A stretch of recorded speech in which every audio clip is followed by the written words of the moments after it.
बिस्मिल्लाहिर्रहमानिर्रहीम, अस्सलाम वालेकुम। Welcome back to my channel cooking शुकिंग विद अरीबा।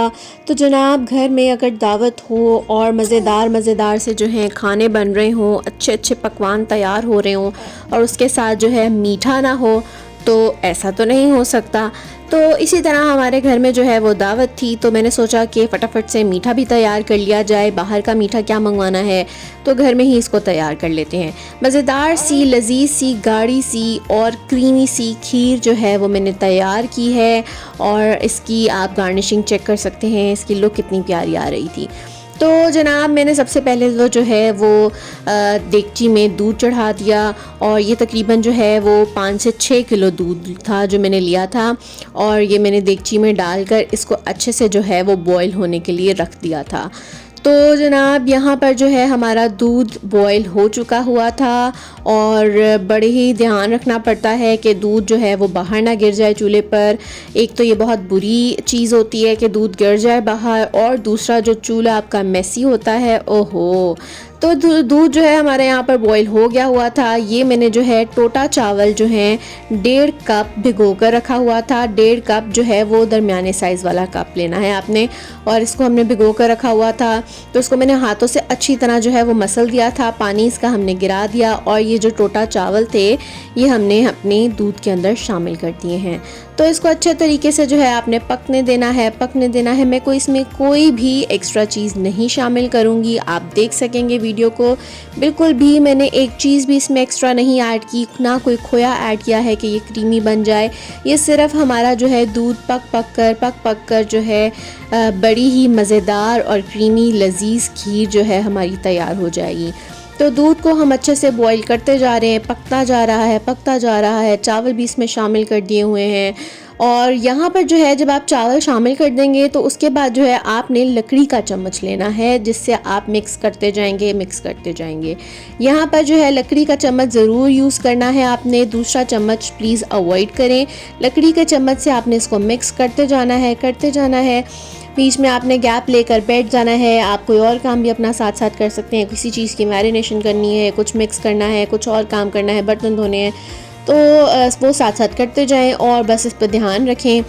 10-10, 15-15 मिनट बाद जो है आपने थोड़ा थोड़ा इसमें चम्मच हिलाकर फिर अपने काम पर वापस लग जाना है। तो जनाब, ये पकती जा रही थी और मैंने थोड़ी थोड़ी देर बाद जो है इसमें चम्मच हिलाया है, ताकि जो है वो मिक्स होता जाए। जो हमने इसमें चावल शामिल किए थे वो अच्छे तरीके से इसके अंदर मिक्स हो जाएं।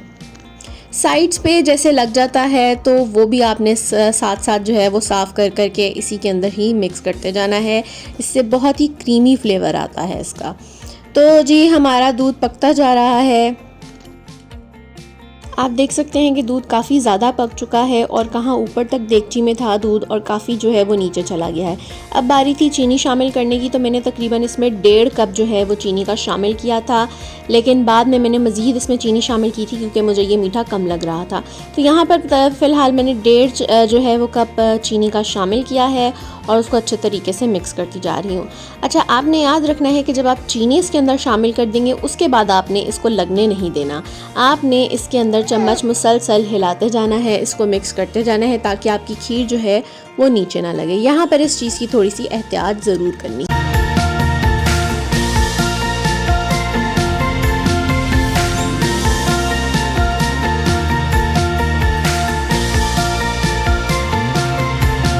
इलायची मैंने कूट ली थी, और यहाँ पर मैंने थोड़ी सी जो है वो इलायची के दाने यहाँ शामिल किए हैं। ये से बहुत अच्छी खुशबू और बहुत ही अच्छा सा टेस्ट आ जाता है इसके अंदर। ये शामिल करने के बाद इसको फिर हम मिक्स करते जा रहे हैं, और इसी तरह इसको पका कर आपने गाढ़ा करते जाना है। चावल भी इसके अंदर इसी तरह मिक्स होते जाएंगे।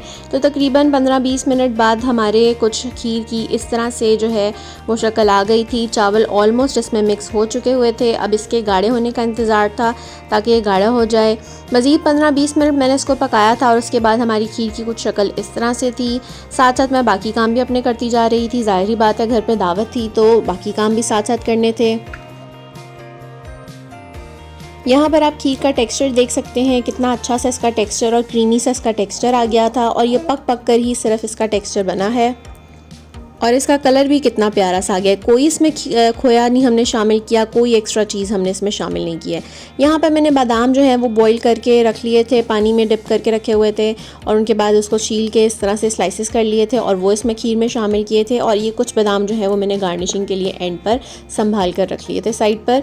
अच्छी तरह से इसको मिक्स करेंगे और थोड़ा सा ठंडा होने देंगे ताकि हम थोड़ा सा ठंडा हो तो इसको बाउल में शिफ्ट कर दें। बाउल में अब खीर डालने का टाइम आ गया था। खीर थोड़ी सी जो है वो ठंडी हो गई थी, तो यहाँ पर जो है मैंने बड़ा बाउल एक ले लिया था जिसमें मैं अब खीर डाल रही हूँ।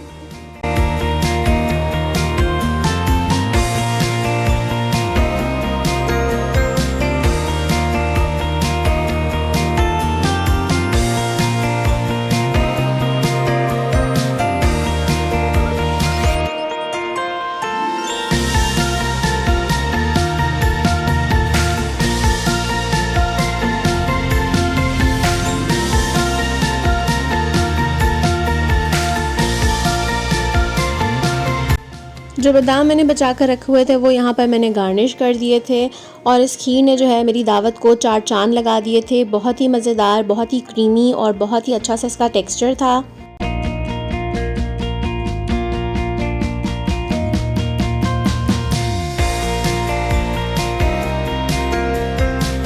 इसी के साथ मुझे इजाज़त दें। मुझे अपनी दुआ में याद रखिएगा और इसी तरह मेरी वीडियोस को देखते रहिएगा, लाइक करते रहिएगा और अच्छे अच्छे से कमेंट्स करते रहिएगा। अल्लाह हाफ़िज़।